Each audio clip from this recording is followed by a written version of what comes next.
Dar es Salaam hii ina mambo mengi. Na jingine la kuona ni hii shule ya sekondari ya wapi? Kutoka huko sasa, moja ya maeneo wanaotoka Rufiji, kutoka Kilwa, Lindi, moja ya maeneo ya kuja kuona ni shule ya sekondari ya wapi? Sababu imejengwa hii ndio shule ya sekondari.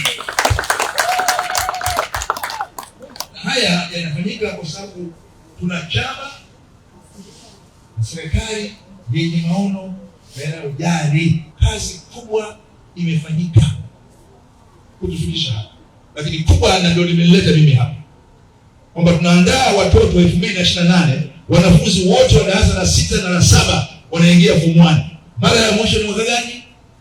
67. Huyu rais amefanya jambo dogo au kubwa? Kubwa sana. Kubwa sana. Na watakao kuja baada ya miaka 10 hawataelewa, watawasimulia kama ninavyowasimulia nyinyi. Nilipoangalia wewe unashangaa, kumbe ulikuwa na darasa la 4 alafu basi umeondoka, na kwa nini unanishangaa? Kwa nia njema kabisa, hapo unaona sio wewe umeshazoea hivi. Na hii tunapokwenda, ndugu yangu, huu ni ujenzi wa shule ya sekondari kwetu, sio tu maeneo ya changamoto.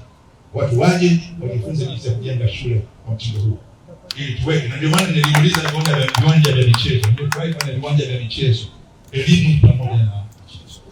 Mimi niwapongeze sana, shukuru Mheshimiwa Rais, lakini niwapongeze sana. Kwanza nimpongeze mkuu. Amekuwa anazungumzia sana majengo ya kwenda, sasa nimeyaona.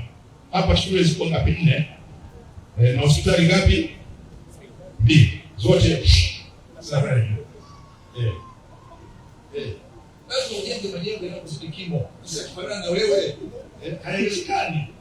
Haiwezekani kabisa. Mimi niwapongeze. Na nimetembea katika jengo hili. Kuna niliyosema ndani, lakini jingine ambalo leo niwapongeze hapa. Nilisema tulipokuwa kule juzi.